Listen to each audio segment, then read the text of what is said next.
Gotham City Police, Season 2, Number 4, National Black Friday, Earth 1, Saga 1, Gods, Monsters, and Mortals, Part 3. The rain had stopped. The pavement was still wet. Harvey Bullock stood beneath a street lamp, staring at the third victim. Arnold Flass stood beside him, smoking a cigarette. Neither man spoke for several seconds. Finally, Bullock broke the silence. National Black Friday. Flass looked down at the body. Never heard of it. Friday after Black Friday. Flass took another drag. Gotham really has a holiday for everything. Bullock crouched beside the victim. The man's back had been brutally beaten. No weapon was immediately visible. Bullock examined the injuries. Whoever did this wasn't trying to rob him. Flass nodded. They wanted him alive long enough to suffer. Bullock looked at him. That's one hell of a conclusion. Look at the injuries. Bullock did. Flass continued. Multiple blows, different angles, then they left him here. Bullock stood. You're right. He looked toward the surrounding buildings. No witnesses? Nobody saw anything. Of course. Bullock's Gotham. Flass looked at the body. So we've got Black Friday, Thanksgiving, and now this. Bullock nodded. 3 murders, 3 holidays, 1 killer. Flass looked at him. You think it's the same person? Bullock stared at the victim. I don't believe in coincidences. He noticed something near the man's hand. Hold up. Bullock crouched again. A small scrap of paper was lying beneath the victim's fingers. He carefully picked it up with his gloves. Numbers were written across it. Flass leaned closer. What does it say? Nothing useful yet. Bullock placed it into an evidence bag. Lab can take a look. Flass looked toward the dark street. You know what bothers me? Bullock stood. What? The killer keeps leaving these little signs. Bullock looked at the victim, like he's leaving breadcrumbs. Exactly. Bullock looked toward the city skyline. Then eventually he's going to lead us somewhere. Flass flicked his cigarette onto the pavement. Hopefully before he kills someone else. Bullock looked back at the body. Yeah, he paused, because I've had enough of finding bodies. The 2 detectives walked away from the scene. Behind them, the evidence technicians continued their work. Another victim, another holiday, another clue. And somewhere in Gotham, the calendar killer was already looking at the next date.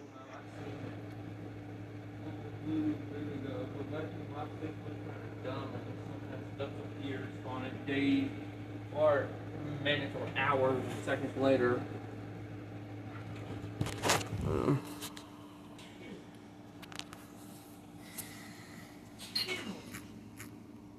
GCPD Report, Volume 3, Number 8, Royal Evidence, Earth 1, Saga 1, Gods, Monsters, and Mortals, Part 3, Gotham City Police Department, Major Crimes Division, Evidence Review Recording. Officer, Detective Renee Montoya, Case Royal Hotel Incident, Calendar Killer Investigation. The recording begins. Renee Montoya sits at a desk with several folders spread out in front of her. She takes a breath. Okay, let's go over this. She opens the first folder. Royal Hotel. The Royal Hotel crime scene remains one of the more complicated investigations we've had recently. She flips through photographs. Black Mask was believed to be inside the hotel. She pauses. Correction. We now know that the situation was more complicated than that. Montoya looks at another photograph. Evidence recovered from the hotel indicates a significant confrontation took place inside the building. Damage to the room suggests multiple individuals were involved. She turns a page. Broken furniture, damage to the walls, broken glass, evidence of an explosion at an abandoned construction site connected to Black Mask's activities. She pauses. There was also evidence suggesting that someone fought Black Mask's men inside the hotel. Montoya looks at the next photograph. We don't have a confirmed identification of that person. She doesn't say Batman's name. Instead, she continues. Several witnesses reported hearing fighting, but nobody saw the individuals clearly enough to provide reliable descriptions. She turns another page. One of the individuals believed to have been involved was identified as Deathstroke. Montoya studies the photograph. Slade Wilson. She closes the folder. But we still don't know exactly why he was there. She reaches for another folder. This brings us to KG Beast. She opens it. Again, we have evidence indicating his presence at the Royal Hotel. She pauses. Again, we don't know why. Montoya looks down at her notes. At this point, we have evidence of Black Mask, Deathstroke, and KG Beast being connected to the same location. She shakes her head. That's not a coincidence. She closes the folder. Then she reaches for another. The label reads, Calendar Killer. Montoya's expression becomes more serious. Now we get to the murders. She places photographs across the desk. Black Friday, a photograph of the woman in the shopping cart. Thanksgiving, the photograph of the man with the turkey placed over his head. National Back Friday. The third victim. Montoya looks at the 3 photographs. 3 victims. She taps the first photograph. 3 different methods of staging. She taps the second. 3 different symbols. She taps the third, but all connected to specific dates. Montoya opens another report. We've confirmed that the killer is using national holidays and observances as part of the crime scenes. She pauses. That means these aren't random murders. She looks directly toward the recording device. They're planned. Montoya flips through the evidence. At each scene, we found evidence suggesting the killer wants investigators to recognize the holiday being represented. She picks up the evidence bag containing the numbered piece of paper. Numbers were also recovered. She holds it toward the camera. We don't have a confirmed meaning yet. She sets it down. The biggest question is whether the numbers correspond to dates. Montoya leans back. If they do, then this killer may already have the next murder planned. Silence. She looks at the calendar hanging on the wall, then back at the files. The Royal Hotel case and the Calendar Killer case don't appear to be connected. She pauses. At least not yet. Montoya closes the folder, but Gotham has a way of making unrelated things collide. She gathers the photographs. The Royal Hotel investigation continues. She looks at the Calendar Killer file, and so does this one. Montoya turns off the recorder. The screen goes black. End of report.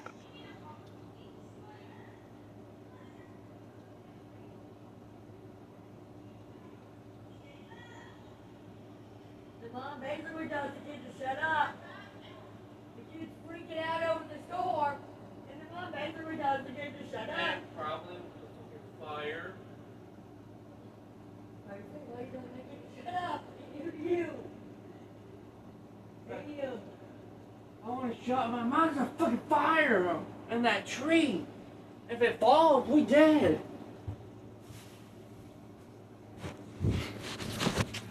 There's a couple trees behind. Batman, Gotham's Night, Volume 3, Number 13. St. Nicholas, Earth 1. Saga 1, God's Monsters and Mortals, Part 3. Gotham was 3 days away from Christmas Eve. The city was covered in decorations. Christmas lights hung between buildings. Store windows were filled with artificial snow, plastic reindeer, Christmas trees, and smiling figures dressed as Santa Claus. People were rushing through the streets trying to finish their shopping. For most of Gotham, December was supposed to be a time of celebration. For Batman, it was another night. He stood on a rooftop overlooking the downtown district. The wind pushed against his cape. His cowl's lenses reflected the lights of Gotham below. Batman reached into his utility belt and pulled out his cryptographic sequencer. The small device had been modified extensively. It wasn't simply a hacking tool anymore. It had become one of his primary ways of monitoring Gotham. Batman activated the radio feature. Static filled his ears, then voices began coming through. Unit 14, proceed to the scene. Copy. Possible homicide. Batman looked up. Another voice came through. Hello? Detectives Bullock and Flass are responding. Batman stared into the distance. Bullock, Flass. He adjusted the frequency. The police communications became clearer. Central, this is Bullock. We've got a body. Flass's voice followed. Looks like a shooting. Bullock sighed. Of course it does. Batman put the sequencer away. He fired his grapnel. The line caught a nearby building. Batman disappeared into the night. Harvey Bullock stood beside the body. Arnold Flass was looking around the alley. Rainwater ran through the gutters. The victim was lying against a brick wall. 1 bullet wound. Bullock looked down at him. Dead. Flass nodded. Looks that way. Bullock crouched. No wallet? Nothing. Bullock searched the victim's pockets. Phone. He pulled it out. ID. He looked at it. Name's Vincent Maroney. Flass looked at him. Maroney? Bullock nodded. One of the rival families. Flass sighed. Black Mask? No. Bullock looked at the body. One of the people who doesn't like him. Batman watched from the darkness. He had arrived without either detective noticing. Bullock stood. Get the medical examiner. Flass nodded. We should lock down the alley. Bullock looked around. Already called it in. The two detectives walked away to speak with the arriving officers. Batman dropped silently into the alley. He approached the body. His detective mode activated. The world changed. Evidence markers appeared around the scene. Blood patterns, bullet trajectory, footprints, shell casing. Batman crouched beside the victim. Ballistic trajectory. A line appeared. Batman followed it with his eyes. The bullet had entered from the front. Exit wound? None. The bullet was still inside. Batman scanned the wound. Caliber 50 BMG. Batman paused. Deadshot. He looked toward the nearby buildings. The system highlighted possible firing positions. One building, then another, then another. Batman looked at the bullet casing. He scanned it. Firearm match. High probability. Batman knew the weapon. He had heard of the assassin, Floyd Lawton. Deadshot. Batman stood. If you're here, he looked across the skyline. You weren't shooting randomly. Batman activated the reconstruction feature on his detective mode. The device began gathering the evidence. Bullet trajectory, impact angle, blood spatter, shell casing, position of the body, wind direction, possible line of sight. The scene reconstructed itself. The dead man appeared as a translucent figure. Batman watched. The victim walked into the alley. He stopped. A second figure appeared, then disappeared. Batman rewound the reconstruction.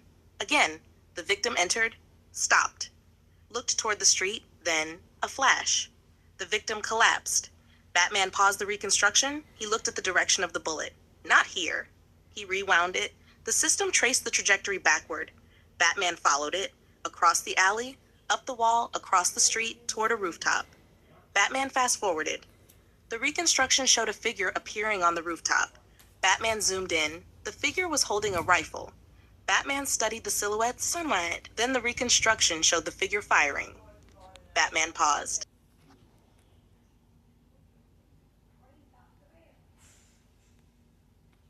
Batman, Gotham's Knight, Volume 3, Number 13, St. Nicholas, Earth 1, Saga 1, God's Monsters and Moles Part 3. Gotham City was almost completely dark. It was late December, only 3 days before Christmas Eve. Snow had started falling over the rooftops, covering the city in a thin white layer that made Gotham look almost peaceful. Almost. Batman stood on the edge of a rooftop overlooking the streets below. His cape moved in the wind. He reached to his utility belt and pulled out his cryptographic sequencer. It wasn't just The device hummed quietly as its screen lit up. The one you Batman slept through switched had it the to the trees radio moving function. and everything. The police communications filled his cowl. Units responding to the scene. Another voice came through. Central, we've got a body.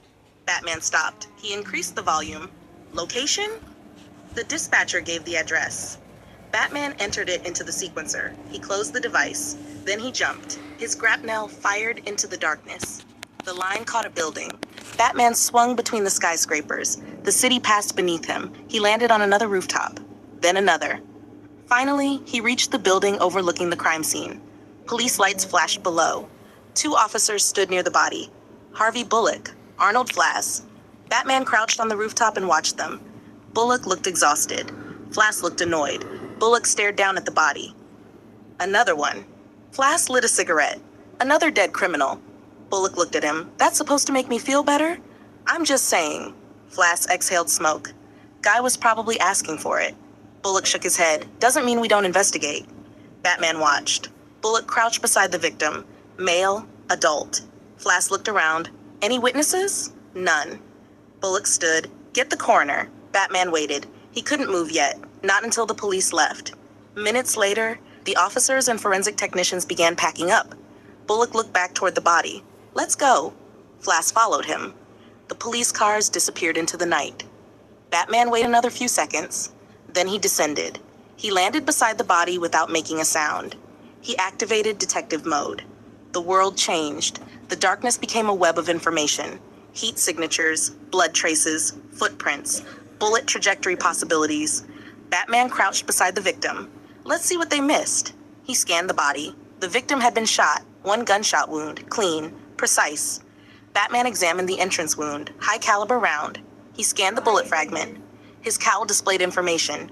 Ballistics match. Batman paused. Deadshot. He stood. Floyd Lawton, professional assassin. Batman had heard the name before, but the victim wasn't random. Batman scanned the man's clothing. A hidden weapon. A membership card, a small insignia.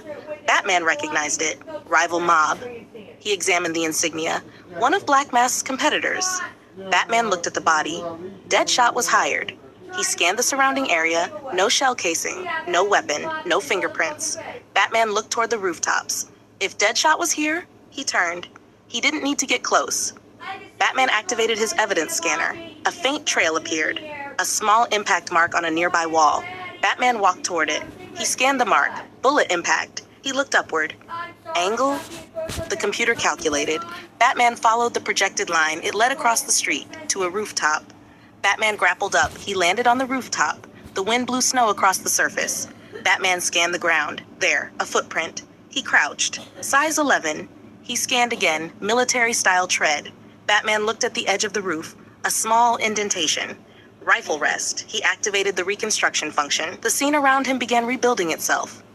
The rooftop changed. A translucent figure appeared. A rifle formed in the man's hands. Deadshot. Batman watched. The reconstruction showed Deadshot lying prone. The rifle aimed across the city. Batman adjusted the timeline. Forward. The reconstructed Deadshot fired. The victim across the street dropped. Batman rewound it. Again, he watched the trajectory. Then rewound further. Deadshot hadn't simply fired from the rooftop. He had waited. Batman fast-forwarded. A second figure appeared. A member of the rival mob. Deadshot's target. The victim walked outside. Deadshot waited. Batman slowed the reconstruction. The rifle moved. The shot fired. Batman watched the bullet travel. He paused the reconstruction. The trajectory appeared in his vision. One shot. He looked at the angle. No warning. He rewound. Deadshot packed up his rifle. Batman followed the reconstructed figure as he left. The reconstruction ended. Batman stood. Professional. He looked toward the city. Black Mask's rival loses one of its men. He paused. Deadshot gets paid. Batman closed the reconstruction. Then his police scanner crackled. He switched back to the radio. Possible homicide. Batman listened. The dispatcher gave another location. He looked toward the skyline. Another body. He fired his grapnel. The second crime scene was different. Christmas decorations covered the streets. Storefronts were decorated with lights. People were buying gifts. Gotham was preparing for Christmas. Batman landed on a rooftop overlooking the street. He listened to the police communications. Victim appears to be an adult male. Batman looked down. The police were still there. He waited. The officers finished their initial investigation. Then they left. Batman descended. He landed near the body. The victim was still wearing a winter coat. Shopping bags surrounded him. One bag had fallen open. A Christmas present was lying on the pavement. Batman crouched. He scanned the body. No obvious gunshot. He examined the neck. No knife wound. He scanned the clothing. Blunt force trauma? Batman looked closer. Not enough. He examined the victim's face. Then the shopping bags. Something didn't fit. The victim had been shopping. But none of the bags appeared stolen. His wallet was still there. His phone was still there. His Christmas presents were still there. Batman stood. This wasn't robbery. He looked around. Snow had covered most of the footprints, but one set remained. Batman scanned them. He followed them. 1, 2, 3. Then the footprints suddenly changed direction. Batman looked up. A figure was running down the street. Red coat, white beard, Santa hat. Batman immediately moved. He fired his grapnel. The line caught the building. Batman swung down. The Santa-looking figure looked back. Batman landed. Stop. The figure ran. Batman chased him. The man was fast. Batman jumped over a parked car. The figure turned into an alley. Batman followed. He activated detective mode. The figure's body outline appeared. Male, adult, height approximately 6 feet, body weight around 200 pounds. Batman accelerated. The man climbed a fire escape. Batman followed. The man reached the rooftop. Batman grabbed his coat. The figure twisted. Batman nearly caught him, but the man kicked backward. Batman blocked.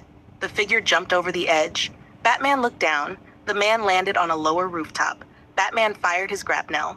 The man disappeared around a corner. Batman landed. Nothing. He scanned the area. No footprints, no heat signature, no discarded clothing. Nothing. Batman stood in the snow.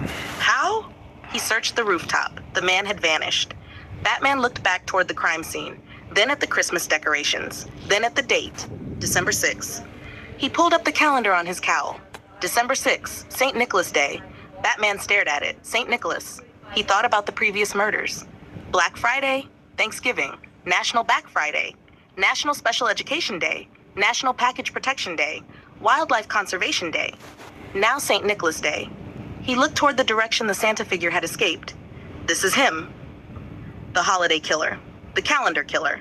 Whoever was behind these murders had chosen another national observance. But this time, Batman had seen him. He had seen the body type, the height, the clothing, the way he moved. Batman replayed the encounter. The figure had been strong, fast, but not superhuman. He had known how to escape. Batman scanned the rooftop again. Nothing. Then he noticed something. A tiny piece of red fabric caught on a nail. Batman carefully removed it. He scanned it. Cheap synthetic fabric.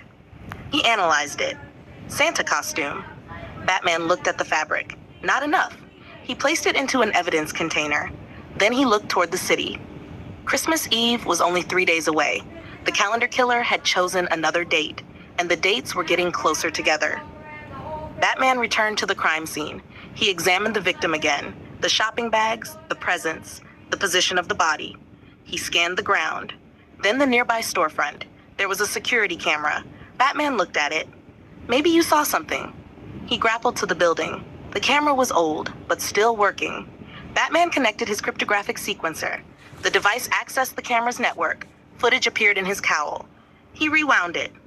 The victim walked down the sidewalk, shopping bags in both hands. Batman watched. The Santa figure appeared behind him. He followed. Batman slowed the footage. The figure stopped, looked around, then approached the victim. Batman watched the moment the victim turned. The footage became unclear. The camera angle wasn't perfect, but Batman could see something. The Santa figure wasn't holding a weapon. The victim suddenly fell. Batman paused the footage. He zoomed in. The Santa figure had struck him, but not with his hands. Batman zoomed further. A small object. Metal cane? He enhanced the image. The object appeared to have a hooked end. Batman saved the footage. Then he noticed something else. The Santa figure looked directly at the camera. Batman froze the image. The figure was looking straight at it. Not accidentally. Deliberately. Batman stared. He knew. The killer knew the camera was there. Batman replayed the footage.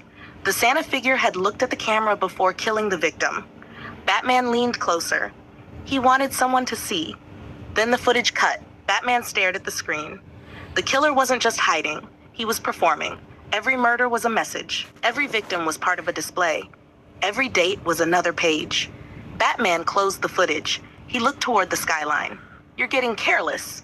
He fired his grapnel. The line caught a rooftop. Batman disappeared into the night. Back inside the Batcave, Bruce stood before the crime board. The calendar killer's evidence covered it. Photographs, dates, notes, maps, victim profiles. St. Nicholas Day had been added. Bruce placed the red fabric beside the others. Alfred approached.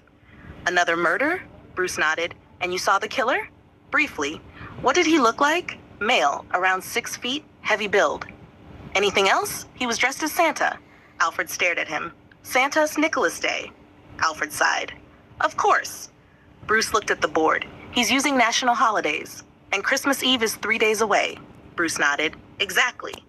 Alfred looked at the board. Do you think Christmas is next? Bruce stared at the dates. I don't know. He looked at the St. Nicholas Day evidence. But I don't think he's finished. Alfred looked concerned. Master Bruce? Bruce continued studying the board. I've been treating each murder like an individual crime. And now? Bruce looked at the entire board. Now I'm treating it like one crime. Alfred nodded. Meaning? Bruce pointed toward the dates. The killer isn't just killing people. He pointed toward the photographs. They're telling a story. Then he pointed toward the calendar. And the story isn't over. Bruce turned off the computer. The cave fell silent. Outside, Gotham was preparing for Christmas. Inside, Batman prepared for another murder. 3 days remained until Christmas Eve, and somewhere in Gotham, the calendar killer was already planning the next page. So, let's see, what name can we find for... what fake name can we use? People smoke at the fair all the time. They have for years and they're going to keep doing it. Batman Gotham's Night, Volume 3, Number 13.2, The Santa Suit, Earth 1, Saga 1, Gods, Monsters, and Mortals, Part 3. The Batcave was quiet. Bruce Wayne sat in front of the computer, going through the evidence from the latest calendar killer murder. The victim, the shopping bags, the Santa costume, the piece of red fabric, the security footage, and the name he still didn't have. Bruce replayed the footage again. The figure dressed as Santa walked behind the victim. Bruce paused it. Then something appeared on the corner of his monitor, a police transmission. Bruce switched over to the radio function of the cryptographic sequencer. Unit requesting backup. Another voice answered. What's the location? Bruce recognized the voice. Renee Montoya. He listened. Then he heard something that immediately caught his attention. Suspect identified as Sweet Tooth. Bruce's expression changed. Sweet Tooth? He increased the volume. He's escaped custody. Bruce stood. Alfred entered the cave. Master Bruce? Sweet Tooth got out. Alfred frowned. I thought he was at Blackgate. He was. Bruce grabbed his cowl. Not anymore. The old hideout was located in a rundown building in the downtown district. Batman landed on the roof. He had tracked Sweet Tooth through the police communications and information he'd gathered from the original investigation. The building was abandoned, mostly. Batman entered through a broken window. The smell hit him immediately. Candy, rotten candy, sugar, chemicals. Batman activated detective mode. The building lit up around him. Footprints, old candy wrappers, chemical residue, a trail leading downstairs. Batman followed it. He reached an old storage room. Nothing. Then he heard something. A wrapper crinkled. Batman turned. Sweet Tooth stepped out from behind a shelf. He was carrying a bag of candy. Batman stared at him. You really came back here? Sweet Tooth grinned. You want some? Batman didn't answer. Sweet Tooth grabbed a piece of candy and threw it. Batman caught it. He immediately scanned it. Poison. Sweet Tooth laughed. You ruined the surprise? Batman threw the candy aside. Sweet Tooth charged. Batman moved out of the way. Sweet Tooth slammed into a table. He turned around. Batman hit him. Sweet Tooth staggered. He swung. Batman blocked. Sweet Tooth tried to grab him. Batman twisted his arm and slammed him against the wall. Sweet Tooth struggled. Let go! Batman tightened his grip. You're going back to Blackgate. No, Sweet Tooth kicked backward. Batman stumbled. Sweet Tooth ran. Batman fired a batarang. It struck the door in front of him. Sweet Tooth stopped. Batman walked toward him. You don't have anywhere to go. Sweet Tooth stared at him. Then he smiled. Yes, I do. He reached for another piece of candy. Batman immediately grabbed his wrist. No. Batman slammed his arm against the wall. The candy fell. Batman restrained him. He pulled out his communicator. Montoya. Static. Then her voice. Batman? Sweet Tooth is here. A pause. You're serious? He's restrained. Montoya sighed. I'll come get him. Batman looked at Sweet Tooth. Make it quick. Later that night, Renee Montoya arrived at the hideout. Sweet Tooth was still tied up. Montoya looked at Batman. You found him. He came back here. Montoya looked around. His old hideout. Batman nodded. She looked at Sweet Tooth. You really don't learn, do you? Sweet Tooth smiled. Candy. Montoya sighed. She placed handcuffs on him. You're going back to Blackgate. Batman stepped away. Montoya looked at him. Thanks. Batman nodded. You should check the building. For what? Anything he left behind. Montoya looked around. I will. Batman disappeared into the darkness. Montoya watched him leave. Then she looked back at Sweet Tooth. Come on. Sweet Tooth smiled. Do you have candy? No. Do you have any chocolate? Licorice? Sweet Tooth? Yeah. Shut up. The next morning, Bruce Wayne walked through downtown Gotham. For once, he wasn't wearing the suit. He was simply Bruce Wayne, a billionaire shopping for Christmas. At least that's what everyone would think. He walked into a small department store. He approached an employee. Excuse me. Yes, sir? I'm looking for a Santa Claus costume. The employee smiled. Buying one for a Christmas party? Something like that. The employee looked through the racks. I'm afraid we're sold out. Bruce frowned. Completely? We had one left. When was it sold? The employee checked the register. Yesterday. Bruce's expression remained neutral. Who bought it? The employee hesitated. Why? Bruce smiled. I'm just curious. The employee checked the receipt. Name was Julian Autumn. Bruce remembered the name. Julian Autumn. Yes. Anything else? No, sir. Bruce thanked him. He left the store. Outside, he stopped. Julian Autumn. It sounded fake. Too perfect. Bruce walked another few blocks. He entered another store. This one still had Santa costumes. Bruce bought one. The cashier smiled. Christmas present? Yes, for someone special. Bruce smiled, for someone who deserves it. Later that evening, Bruce returned to Wayne Manor. Alfred was in the living room as Bruce handed him a box. "What's this, sir?" "Open it." Alfred opened the box. Inside was a Santa Claus costume. Alfred stared at it. "Master Bruce." Bruce smiled. "Merry Christmas." Alfred looked at the costume, then at Bruce. "You bought me a Santa suit? I thought you'd look good in it." Alfred sighed. "You're fortunate I love you, sir." Bruce smiled. Then his expression changed. He remembered the name, Julian Autumn. Bruce walked toward the computer. Alfred watched him. "Back to work?" "Yuda's just checking something." Bruce sat down. He typed, "Julian Autumn, nothing. No records. No driver's license. No tax information. No property records. No business records. Nothing." Bruce searched again. Nothing. He checked newspaper archives. Nothing. Public records. Nothing. Police databases. Nothing. Bruce leaned back. "Fake name." Alfred walked over. "Whose?" Bruce stared at the screen. "The man who bought the last Santa costume."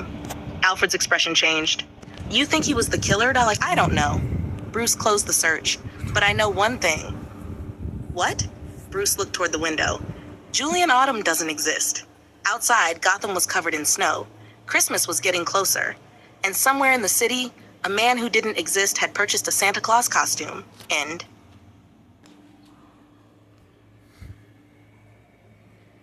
Blackgate Interviews, Volume 3, Number 1, Licorice, Earth 1, Gods, Monsters, and Mortals, Part 3.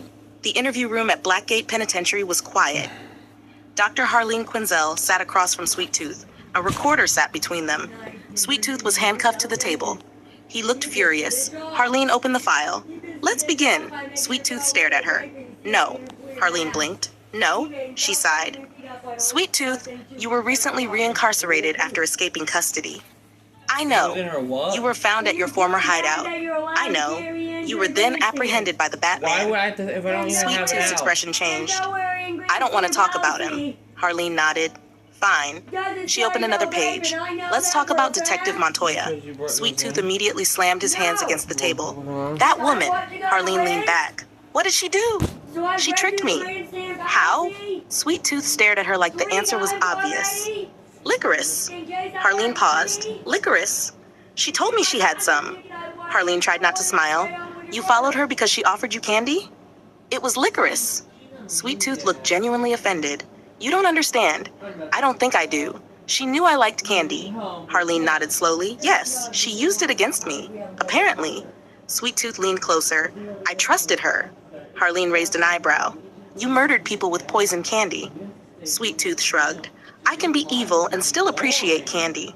Harleen stared at him. "That's probably the strangest defense I've ever heard." "I wasn't defending myself." "Then what were you doing?" "Complaining." Harleen wrote something down.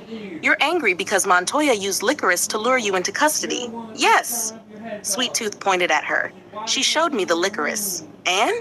It looked delicious." Harleen sighed. "And then I followed her." "You walked directly into a police trap." Sweet Tooth's face went blank. "Don't remind me." Harleen closed the file. "So you're not angry that you were arrested?" "I am." "You're more angry about the licorice?" Sweet Tooth nodded. "Absolutely." Harleen looked at him. "You understand that you are currently incarcerated because you are a murderer." "I know. You poisoned children." Sweet Tooth became quiet. "You poisoned adults." He looked away. "You nearly killed Detective Montoya." "I know." Harleen watched him. "But what bothers you most?" She paused. "Is the licorice." Sweet Tooth looked back at her. "She promised." Harleen sighed. "That's what you're upset about?"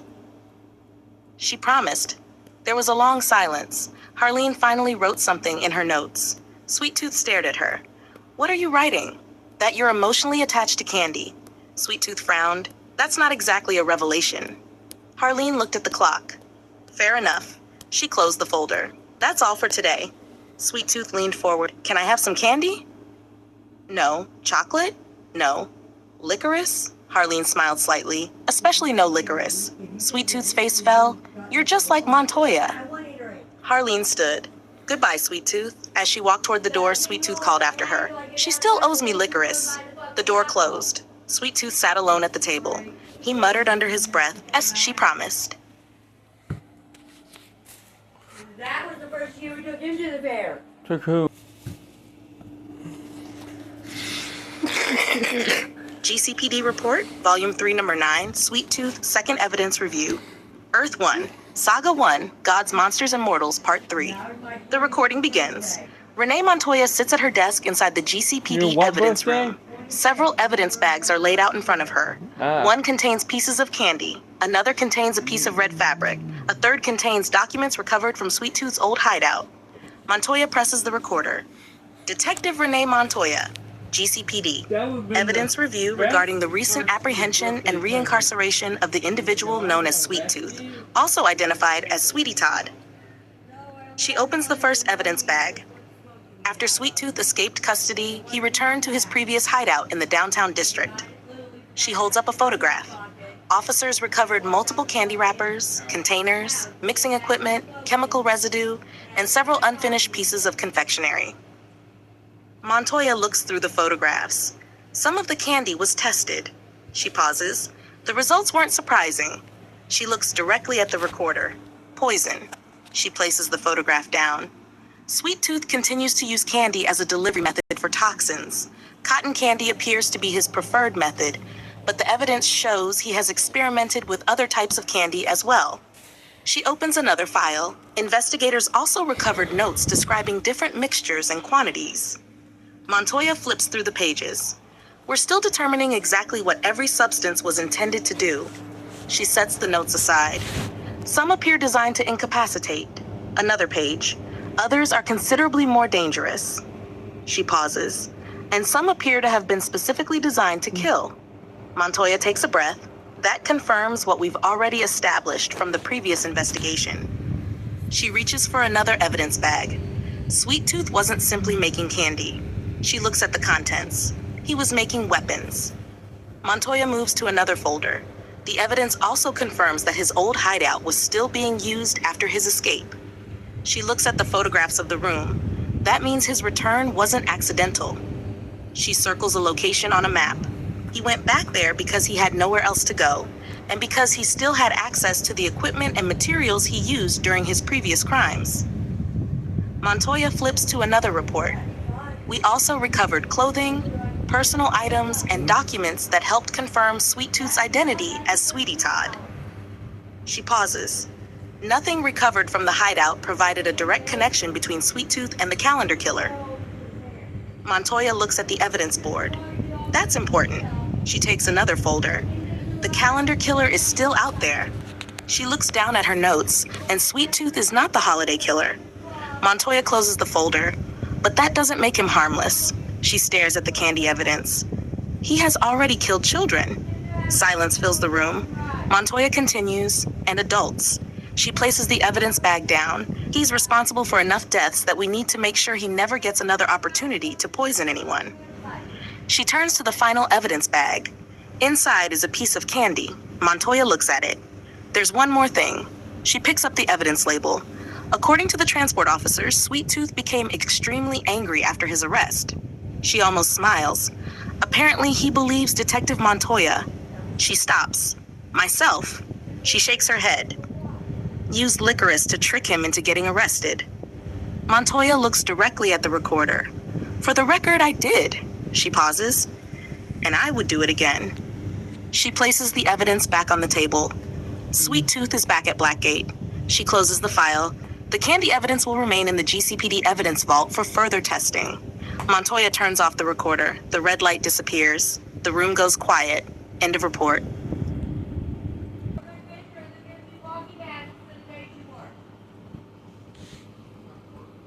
Flash, the fastest man alive, number 1.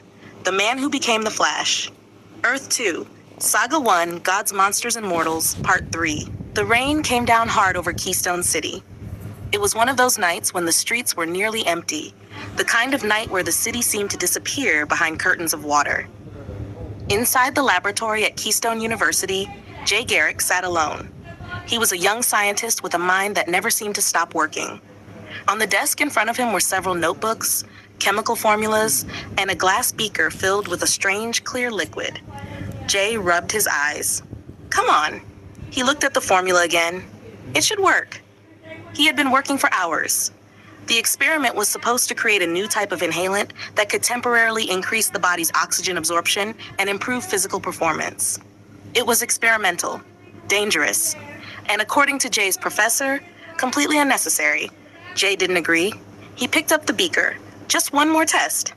A sudden noise came from outside. Thunder. Jay looked toward the window. Lightning flashed across the sky. He turned back toward the experiment. Then the equipment malfunctioned. The machine began shaking. What the? Jay reached for the controls. The machine exploded. Glass shattered across the laboratory. The chemical vapor filled the room. Jay tried to get away. He couldn't. He fell to the floor, his vision blurred. The last thing he heard was the sound of the rain. Then everything went black. Jay woke up the next morning. He was lying on the laboratory floor. The equipment around him was destroyed. He slowly sat up. His head hurt. Okay. He touched his forehead.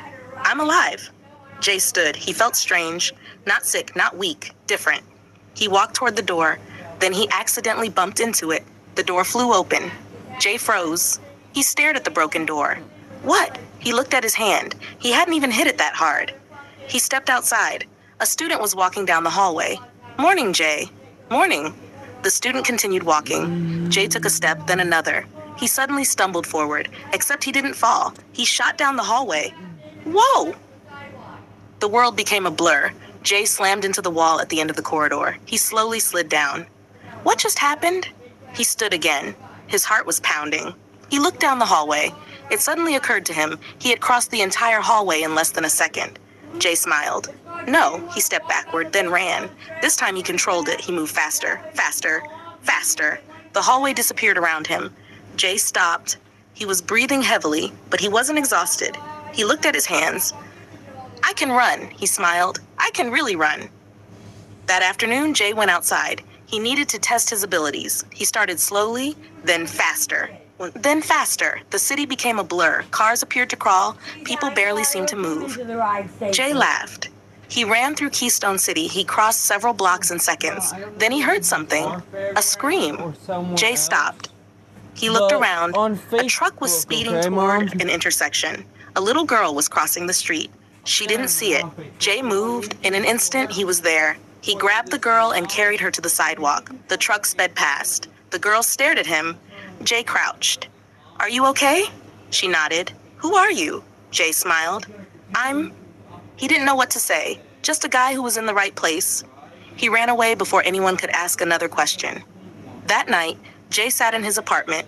The television was reporting on the strange rescue. A mysterious individual is being credited with saving a young girl from a speeding truck earlier today. Jay turned the television off. He sat quietly. He had spent his entire life studying science. He believed everything had an explanation. But this, there wasn't one. Not yet. Jay looked at his reflection in the window. If I can do this, he looked toward the city. Maybe I can do something with it. Days passed. Jay continued experimenting. He learned that his speed wasn't his only ability. His reflexes were faster. His coordination was better. His body could withstand speeds that should have been impossible. He could think while moving faster than a normal person could even react. But Jay also realized something else. Speed didn't make him a hero. What he did with it did. That night, Jay heard sirens. He looked outside. A group of criminals was robbing a bank. Jay stared. Then he looked at himself. He didn't have a costume. He didn't have a symbol. He didn't even have a name. But he had something else. Speed. Jay grabbed a pair of goggles. He put them on. Then he ran. The criminals were loading money into a getaway car. One of them looked toward the street. What's that? A blur moved past him. Another criminal dropped his gun. What the hell? Jay appeared behind him. Evening. The criminal turned. Jay punched him. He went down. Another criminal fired. Jay moved. The bullets seemed to hang in the air. Jay stepped around them. He reached the shooter. You're going to want to stop doing that. He knocked the gun away. The remaining criminals ran. Jay smiled. Okay. He ran after them. Within seconds, all of them were lying on the pavement. Police sirens approached. Jay disappeared before they arrived. The next morning, the newspapers had a new headline. Mystery Speedster Stops Bank Robbery. Jay read the article. Then he saw the name the newspapers had given him. The Flash. Jay smiled. The Flash. He looked at the newspaper again. I kind of like that. Later that evening, Jay stood on the roof of Keystone University. The city stretched before him. He wore a simple red shirt with a lightning bolt emblem. He wasn't sure where this would lead. He wasn't sure why this happened to him. But he knew one thing. There were people who needed help, and now Jay Garrett could reach them faster than anyone else. He put on his goggles, then he ran. A red blur disappeared across the city. For the first time, Keystone City had its protector. For the first time, the Flash was born.